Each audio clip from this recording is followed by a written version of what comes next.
सभी को जय श्री राम, राधे राधे। कैसे आप लोग? आई होप आप अच्छे होंगे, स्वस्थ होंगे। आज मैं ये अर्जेंट वीडियो बना रही हूँ अभी, क्योंकि एक तो मुझे आज फीवर है और मेरे को इन्फेक्शन भी है गले में। तो मेरा कोई ऐसा विचार बन नहीं रहा था कि मैं वीडियो बनाऊँ, लेकिन मुझे ये अर्जेंट वीडियो बनानी पड़ रही है। अगर बीच में थोड़ा सा मुझे खांसी हो जाए तो प्लीज़ आई होप आप मुझे कोऑपरेट करेंगे, बुरा नहीं मानेंगे।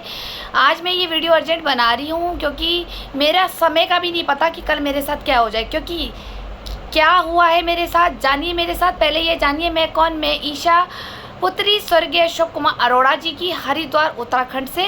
और आज मुझे अभी 1 घंटा पहले मेरे हस्बैंड को कॉल आती है। मैं अभी उसका नाम गुप्त रखूँगी, अगर पुलिस विभाग पूछना चाहे तो मुझे कोई दिक्कत नहीं है। मैं उसका नाम अभी गुप्त रख रही हूँ। मेरी सिस्टर इन लॉज यानी जानते हो ननंद। अब ननंद तो चाचा, ताऊ, मामा, मौसी किसी की भी लड़की हो सकती है, राइट। मेरे हस्बैंड की फैमिली की है। सिस्टर इन लॉज ने मेरे हस्बैंड को फ़ोन करके गंदी गंदी गालियाँ दी, जो कॉमन गालियाँ आप लोगों ने सुनी होगी समाज में, उससे भी गंदी, जिसे सुन के मेरे होश उड़ गए। और नई वेराइटीज़ मिली गालियों की मुझे। अरे ये भी गाली होती है, वाह। और अपने छोटे भाई यानी मेरे हस्बैंड को इतनी गंदी गालियाँ दे रही है। सोचो, जिस बहन को अपने भाई से बात करने की मैनर्स नहीं है, जिसको मैं भगवान पूज्य समझती थी, इस सिस्टर इन लॉज को मेरी नज़र में ये वो पवित्र औरत थी, मेरी नज़र में एक भगवान के बराबर थी। आज चाहे इनको किसी ने उकसाया है या आज इन्होंने जो गालियाँ हमें दी, मुझे आज इनका असली रूप दिख गया कि जिसे मैं भगवान पूजती थी। और आज सोमवार के दिन मेरे महादेव ने कहा कि देख, जिसे तू पूछती थी ना वो कैसी है। मेरे को क्यों सा फ़र्क पड़ रहा है? मैं ना ये लोग मेरी रोटी खा रहे हैं ना मैं इनकी रोटी खा रही हूँ। बस एक सम्मान था, एक याद थी कि चलो कोई बेरियों में कोई तो अच्छा है, प्यार करने वाला। एक माँ की उम्र की है वो लेडी, उन्होंने अपनी बेटी की शादी भी कर ली है। लेकिन मैंने सुना, उनका सम्मान किया, ठीक है। मैंने अपनी बात रखी। उनका ये कहना था कि भाई मैं उनकी फोटोएं लगा रही हूँ, मुझे जान से मारने की धमकियाँ दी जा रही है। हो सकता है कि कल मैं आपके बीच में ज़िंदा भी ना रहूँ और ये मुझे जला देंगे। वैसे भी अभी दिल्ली में भी एक कांड हुआ है, कोई निक्की नाम की लड़की जलाई गई है, हरियाणा में भी जलाई गई है। तो मेरे को जलाने की, मुझे जान से मारने की धमकी, और मुझे पूरी साजिश प्लानिंग की पूरे बेरी परिवार कर रहे हैं। मैं मीडिया में कह रही हूँ, उत्तराखंड सरकार को कह रही हूँ, बीजेपी की सरकार को कह रही हूँ कि ये शुरू से ही जो बेरी फैमिली ने मुझे टॉर्चर किया था कि मैं कांग्रेसी हूँ, मैं कांग्रेसी हूँ, मैं कांग्रेसी हूँ। मैं ये बताओ, अगर मैं कांग्रेसी हूँ, मेरे एक वोट से अगर कांग्रेस जीतती है तो मैं सबसे पहले वोट डालूंगी, ठीक है। मुझे कोई फ़र्क नहीं पड़ता मैं कांग्रेसी हूँ या बीजेपी हूँ या समाजवादी हूँ या आम पार्टी हूँ। ना मैं इनसे राशन लेके खा रही हूँ, ना मैं इनका राशन दे रही हूँ। मेरा अधिकार है वोट डालना। और मुझे ये भी फ़र्क नहीं पड़ता कौन सी सरकार आ रही है, कौन सी सरकार नहीं आ रही। ना तो मैं फ्री की फैसिलिटीज़ गवर्नमेंट की ले रही हूँ, ना मैं आयुष्मान कार्ड बना रही हूँ। जब मुझे किसी सरकार से कुछ लेना ही देना नहीं है तो मुझे कोई फ़र्क नहीं पड़ता कि उत्तराखंड सरकार में या धामी सरकार आए या बीजेपी की आए या कांग्रेस की आए या समाजवादी की आए। पहले समाजवादी की पार्टी भी थी, मुझे कोई फ़र्क नहीं पड़ता। लेकिन भेद इन्होंने करना सिखाया, मेरा जीना हराम कर रखा इन सारे बेरियों ने। आज इन्होंने मुझे इतनी गंदी गालियों से दी। महादेव का दिन है आज, मेरा व्रत है और मैं निसंतान हूँ। और आप जानते हैं, पुराणों में पढ़ सकते हैं आप, एक निसंतान के आंसू और हाय बर्बाद कर देती है पूरे परिवार को। मैं अपना अधिकार छोड़ के बैठी हूँ। मेरी बहन के लिए इतना गंदा बोल रहे हैं, ठीक है। मेरे पिता की संपत्ति तक हड़प ली और लड़ने को तैयार हो रहे हैं। और जबकि मैंने सिर्फ इतना ही बोला है कि अगर आप लोग शामिल नहीं हैं तो मेरे साथ आओ, मेरे घर पे बैठो, मुझसे बात करो, मुझे सपोर्ट करो, है, ठीक है। उन्होंने इतना कुछ बोला, मैं चुप रही। मैं मतलब अगर मुझे कोई ये कह देना कि मेरे को समाज में बोलना मैं नहीं बोल पाऊँगी, मैं अकेले में सब कुछ बता सकती हूँ पुलिस विभाग। मतलब दुनिया जो मुझे मोती बाजार के लोग बताते थे ना कि ये लोग क्या थे और क्या है, मुझे विश्वास नहीं होता था, ठीक। मेरी जिस लेडी ने ये शादी करवाई है ना, मैं उसको भी आज बद्दुआ दे रही हूँ। निसंतान हूँ, महादेव की भक्त हूँ और व्रत भी है मेरा सोमवार का। ऐसा विनाश होगा तुम लोगों का मैं जिंदा रहूं चाहे ना रहूं, इसलिए मुझे अर्जेंट वीडियो बनानी पड़ रही है, क्योंकि मुझे जान से मारने की दे दी गई है धमकी। मैंने सोचा पुलिस विभाग तो वैसे भी इनकी जेब में रहती है, अब मैं पुलिस में FIR दर्ज कराने जाऊं। मैंने अभी भी हिमानी के लिए इतनी 10 जगह FIR दर्ज दी है, मैं आपको प्रूफ के साथ दिखाऊंगी, कागज़ मैं आपको नेक्स्ट वीडियो में दिखाऊंगी। हिमानी की ढूंढने की, सब कुछ करने की मैंने करी, लेकिन मेरी पुलिस विभाग उत्तराखंड सरकार ने मेरी कोई हेल्प नहीं करी, ठीक है, और NGO ने भी नहीं करी, और यहाँ तक कि CM धामी ने भी नहीं करी, ठीक है। ये कहते हैं फिर कि भाई मैं बीजेपी की हूँ, मेरे घर वाले कहते हैं बीजेपी वन, मैं बीजेपी में भी होके भी सुरक्षित नहीं हूँ। तुमने तो मेरा जीना हराम कर दिया, मेरा किसी पार्टी से लेना देना नहीं है। ससुराल वाले बोलते हैं कि मैं इनके साथ कांग्रेस में हो जाऊँ, लो हो जाऊंगी, तुम कौन सा मेरे को राशन दे दोगे, या मुझे बीजेपी सरकार राशन दे रही है।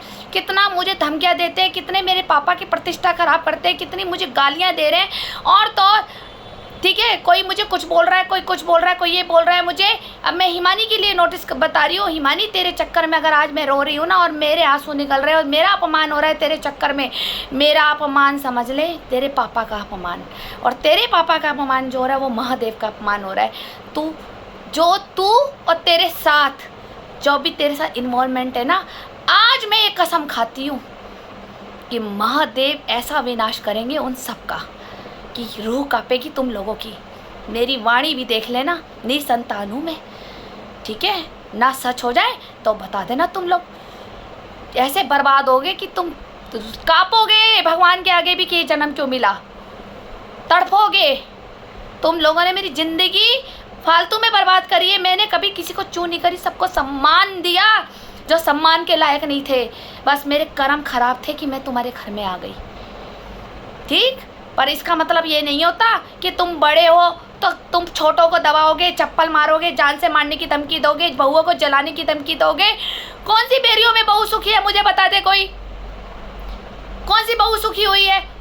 ममता भाभी है तो वो दुखी थी, मैं हूँ तो मैं दुखी हूँ, हेमा भाभी के साथ जो मेरी जेठानी है वो भी दुखी थी, अंजू बेरी भी दुखी थी, ठीक है, जया भाभी भी दुखी थी। सारी बहुओं को तो परेशान कर रखा, किसी को दहेज चाहिए, किसी को माल चाहिए, किसी को बहू को देह व्यापार में लगाना, इनका काम तो यही रह गया।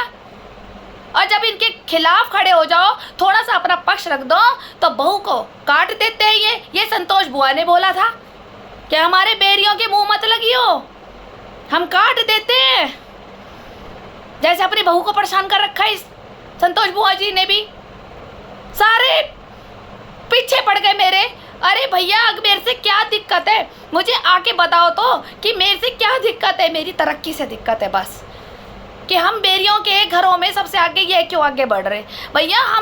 तुम करते हो चुगल चुगल चुगल चुगल में लगे रहते हो। हम दोनों मियाँ बीवी मेहनत करते हैं, अपनी कमाई पे आगे बढ़ते हैं, हम अपने पे फोकस देते हैं, हमें दूसरे से कोई मतलब नहीं है।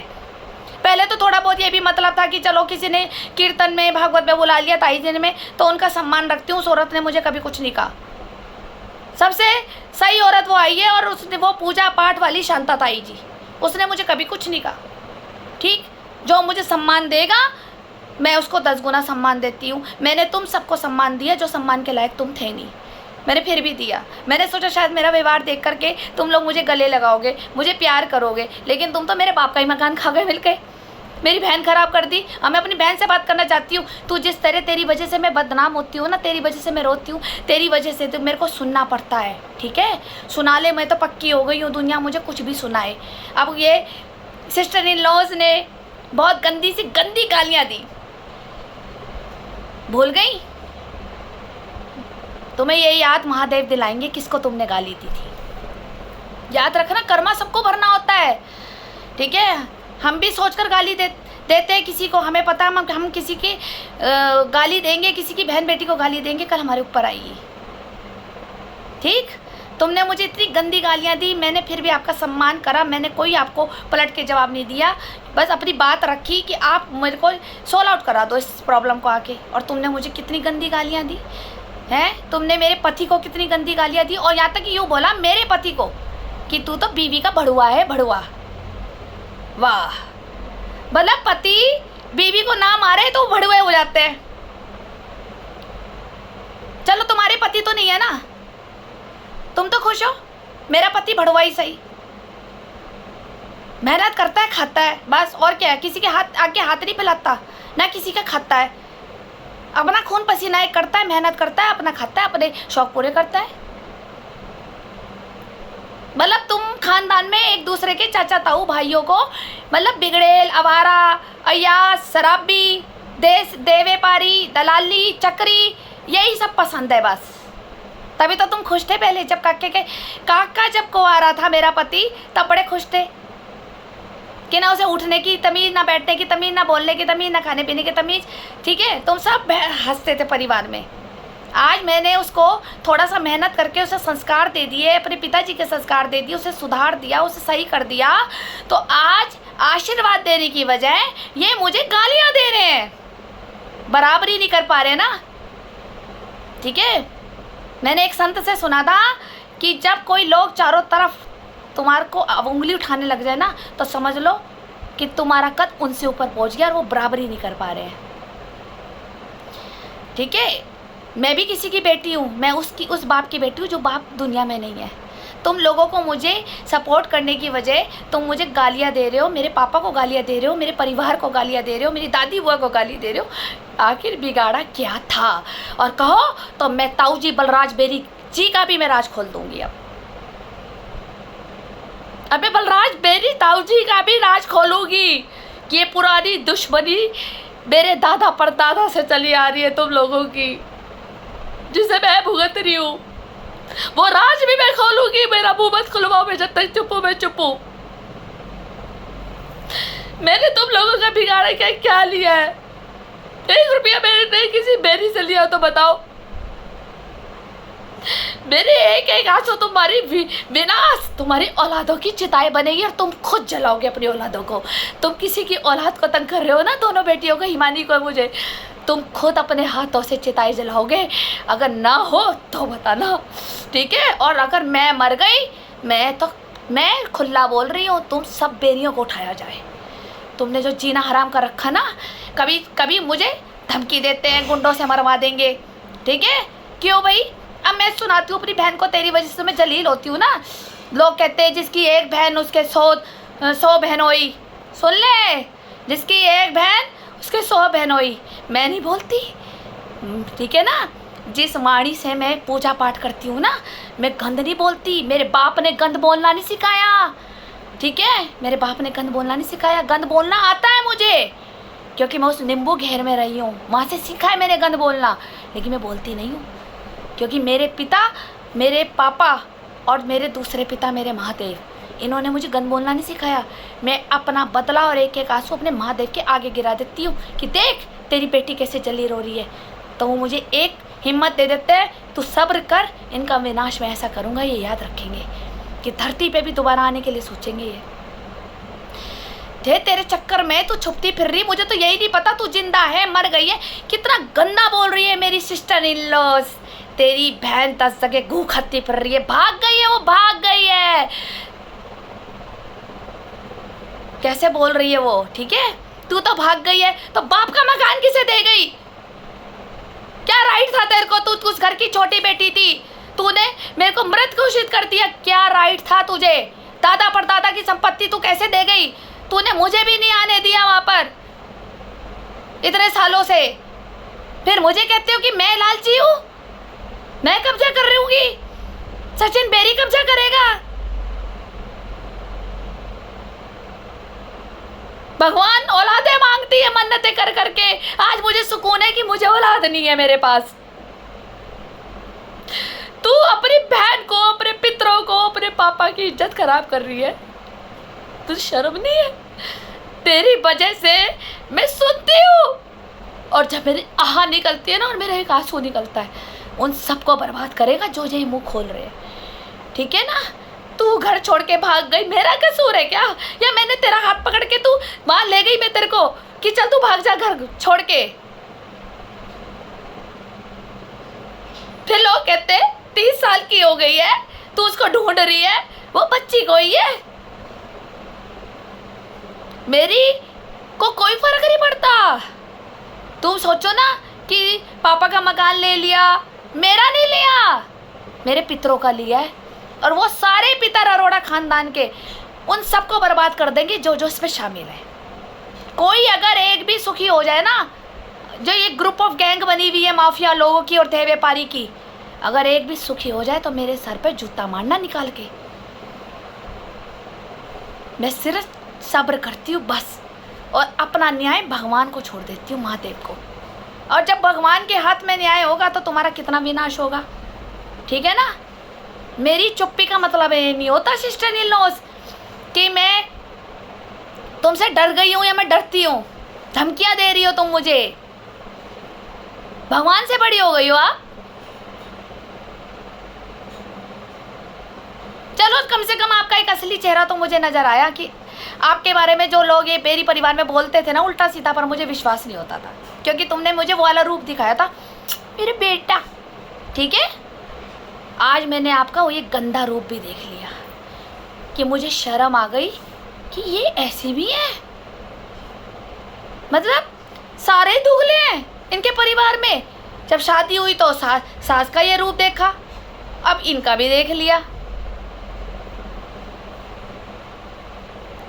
आप किसी की बेटी को गालियां दे करके अगर आप सोचते हो ना कि हमने दबा दिया, चप्पल के नीचे रख दिया, औकात दिखा दी, ये ध्यान रखना कर्मा का जो घड़ा है ना वो भरता जरूर है, और जब सर पे गिरता है ना तब पता चलता है, और फिर विनाश ही रहता है और पछतावा रहता है।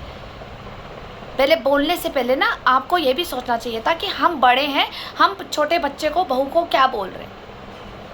अब छोटे जब जुबान खोलते हैं ना फिर कहते हैं देखो कितनी बड़ी जुबान, देखो कितनी बड़ी जुबान है। जो ये लोग कहते हैं सासों को वृद्धाश्रम में डाल देते हैं, सास ऐसी हो रही, सास बेचारी अकेली हो रही। भैया सास गंद बोलती होंगी, बड़े लोग घर के जो होते हैं ना, बड़े लोग, ताई चाची, ये mother in laws, sister in laws, ठीक है, ब्रदर इन लॉज, जेठ, ये सब जब गालियाँ देते हैं ना तो बहुएं कितना बर्दाश्त करेगी, कितना। तुम्हारे माँ बाप के लिए कुछ बोलो तो आग लग जाती है, और जो मेरे माँ बाप के लिए बोला जाता है, जो बेचारे धरती पे ही नहीं है, जो दिवंगत हो चुके, उनके लिए बोलते हो तुम। उनकी इज्जत तो छाल रहे हो जिन्होंने मेहनत कर करके खाया है, पूरे खानदान ने, अरोड़ाओं ने, ठीक है। ये पुरानी दुश्मनी अगर याद दिलानी है ना तो मैं नेक्स्ट वीडियो में बताऊंगी फिर ताऊ जी बलराज बेरी जी की ये दुश्मनी मेरे दादा किशनदास चाचा से, किशनदास काका जी से चलती आ रही है, जिसे भुगत मैं रही हूँ। अभी तो तुम्हारे बहुत राज है जो मैं खोलती नहीं हूँ। ये है मेरे बाप की इज्जत और शर्म। मैं अपने खोलने पे आ गई ना तो सब बोरी बिस्तर लेके लिपटे गए यहाँ से, हरिद्वार से, लेकिन मैं चुप रहती हूँ, ठीक है। मदद करने की बजाय परिवार वो होता है कि चलो भाई इसके साथ गलत हो गया, हम इसके साथ जाएं, घर में आए, बैठे, बताएं, पूछें कि भाई हमारी ये क्यों कर रही है, हमारे क्या ऐसा क्यों कर रही है ना। सिर्फ धमकी, बदमाशों की धमकी। ये तो पूरा खानदान बदमाश ही पालता है। सास हमारी है, हाँ, रूमा बेरी जी के कहने लो, सुन लो इनके आज के ये कहने थे कि तेरे में दम नहीं है मकान छुड़ाने का, मेरे पास तो चेतन ज्योति का महाराज है। और बता, मैं तू तो जहाँ मर्जी चली जा, चेतन ज्योति स्कूल का महाराज मेरे पास, जयराम आश्रम का ब्रह्म स्वरूप ब्रह्मचारी मेरे पास, सतपाल महाराज जी मेरे पास, और तो और तेरा विधायक मदन कौशिक, तेरा बड़ा भाई, वो भी मेरे पास। और बता क्या लेगी, तेरे में जो दम है ना तू घिस ले। गंदी लैंग्वेज में बोल रही थी, अब आप समझ सकते हैं, जिसको अच्छी गाली आती होगी तो वो समझ भी लेगा। मेरा आज सोमवार का दिन है, ठीक है। मुझे इस तरह की धमकियाँ दी जाती है। मेरा मोटिव ये नहीं रहता कि मैं आपको जलील कर रही हूँ, मैं आपको ये बता रही हूँ कि मेरी सास आप लोगों के नाम से मुझे धमकियाँ दे रही है, चेतन ज्योति महाराज जी से, और ये कौन से जयराम आश्रम के बाल स्वरूप ब्रह्मचारी, मैंने इन्हें सामने नहीं देखा, मैंने फोटो में देखा ये, ठीक है। एक इनके घर में एक धर्मदास बाबा जी भी आते हैं जो राहुल बेरी जी के बेस्ट फ्रेंड है। वो ओम प्रकाश अंकल जी की तो पहले ही देती थी। मैं तो इन सबसे पूछना चाहती हूँ खुला, मेरे से कोई दिक्कत परेशानी है तो मुझे बताए, मुझसे बात करे ना।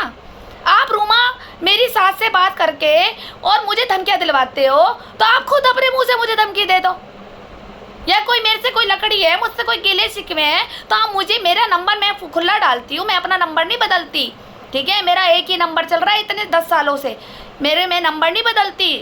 कोई फ्रॉडी होंगे जो अपने नंबर बदल लेते हैं, और मेरी खुद की आईडी पे नंबर चल रहा है, मैं नंबर नहीं बदलती, मेरा घर भी आपको पता है गंगा बिहार कॉलोनी में। जिसको मेरे से बात करनी है मुझसे बात करे। क्यों मेरी सास को ये कहते हो? और वो मुझे धमकी देती रहती है, चेतन ज्योति महाराज भी बदमाश है, ठीक है, धर्मदास भी बदमाश है, गर्दन काट देगा, इसने तो अपने भाइयों को भी काटा हुआ है, तू है क्या? और आज तो हमारी सिस्टर इन लॉज की भी धमकी आ गई है। तो आप समझ रहे हैं ना पॉइंट, कि जान से मारने को लगे हुए हैं मुझे, पर ना मेरी लड़की वापस दे रहे हैं और ना ही मेरा मकान वापस दे रहे हैं। ये है उत्तराखंड की सरकार। हरिद्वार में भू माफिया का आतंक। विधायक भी सो रहे हैं और पार्षद भी सो रहे हैं। धामी सरकार तो बिल्कुल ही सो गई, जिन्हें मैंने लेटर दिया। मैंने कहा ना मैं आपको प्रूफ के सहित दिखाऊंगी मैंने कहाँ मैंने एप्लीकेशन ने डाली, पर इन लोगों ने सारा काम रुकवा दिया और आज मुझे प्रूव हो गया सच में ही उत्तराखंड की सरकार और पुलिस और कोर्ट रोशनाबाद मेरी सास उमा बेरी की जेब में रहती है और राहुल बेरी की जेब में रहते हैं। और आपको ये पता है दोनों देवे पारी है। तो यानी कि जैसी संगत वैसी रंगत। आप समझ गए ना? मेरे मरने से कोई धरती तो हल्की तो हो नहीं जाएगी और मेरे को तो प्राण भी छोड़ने, मुझे नहीं फर्क पड़ता। मुझे गोली मार दो, मुझे जहर दे दो, मुझे आग में जला दो, धमकी सिस्टर इन लॉज ने दी है मुझे आज। और जल्दी नाम खोलूंगी मीडिया में। ये कोई तरीका कोई होता है? कभी बहू का दुख सुख तो पूछो मत। और बदतमीजी से बात करना, वो भी बड़ी बहन एक छोटी भाई से बात ऐसे गंदी भाषा में कर रही है। हमने तो अपने छोटी बहन को भी आप करके बोलते थे बचपन से। कमाल की बात है। कर हिमानी रही है, कोस मुझे रहे हैं, भागी हिमानी है, गालियाँ मुझे दे रहे हैं। अगर मुझे हिमानी की वजह से कोई मानसिक प्रताड़ना मुझे हो रही है और मुझे अपमान झेलना पड़ रहा है तो वो मेरा नहीं, वो मेरे महादेव का हो रहा है। और जिस दिन महादेव का पड़ले आएगा तो वो सबको लपेटेंगे, क्योंकि वो सब देख रहे हैं। मैं उन लोगों को भी नहीं देख पा रही कौन है, वो उनको भी देख रहे हैं जो मेरे पीठ पीछे साजिश प्लानिंग प्लॉटिंग कर रहे हैं ना, वो उनको भी देख रहे हैं। वो डिवाइन है, वो अंतरिक्ष की ब्रह्मांड की शक्तियाँ हैं, वो सब देख रही हैं कि तुम मेरे लिए क्या साजिश कर रहे हो। तो बर्बाद तो तुम होंगे ना। जब काम ही तुम ऐसे करते हो, जब बर्बादी आएगी तो फिर जलते क्यों दूसरे को देख के? क्यों जल रहे हो? मैं तो शिव की भक्त बचपन से थी हूँ, मुझे मरने से डर नहीं लगता, ठीक है? प्यार से तो मेरा दिल भी निकाल के ले जाओ। मैं वो लड़की हूँ, मैं अपने पे आ जाऊँ ना तो मैं अपनों के लिए भी आग में भी कूद जाती हूँ और पानी में भी कूद जाऊँगी उन्हें बचाने के लिए। और महादेव की भक्त हूँ ना, अगर मेरे अपने भी बर्बाद हो रहे हो ना तो मैं सुकून से देखती हूँ बैठ करके। आज मेरे होश उड़ गए कि जिस दीदी को मैं भगवान मानती थी वो इतनी गंदी लैंग्वेज यूज़ करती हैं। सोचो वो मेरे साथ ऐसी लैंग्वेज यूज़ कर रही है जिनका मेरा कोई आना जाना लिंक ही नहीं है घर में।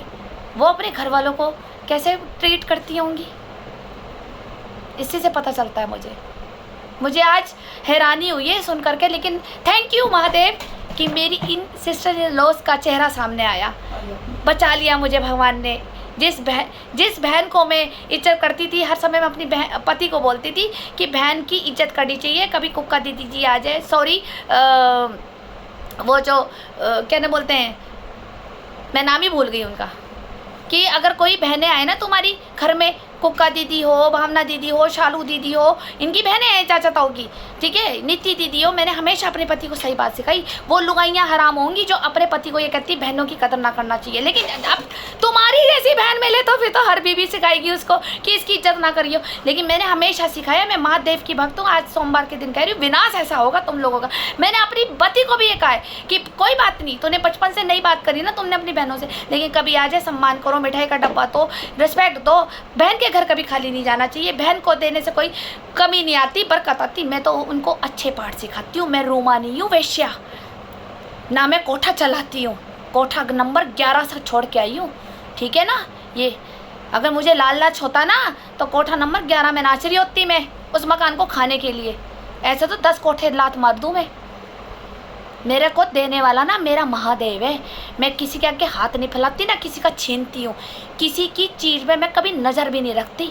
मुझे जितना दिया ना मेरे महादेव ने, मैं उसी में खुश रहती हूँ। और इसी खुशी और इसी संतुष्टि को तुम सबको आग लगती है मेरे को, कि हमारे आगे हाथ क्यों नहीं फैलाती, हमारे आगे क्यों नहीं आती, हमारे कोठे में क्यों नहीं आती, राहुल बेरी के चकले में क्यों नहीं चलती, देह व्यापार में क्यों नहीं चल रही, आईजी डीआईजी को जो लड़कियां सौंपी जाती है ये वहाँ क्यों नहीं जाती।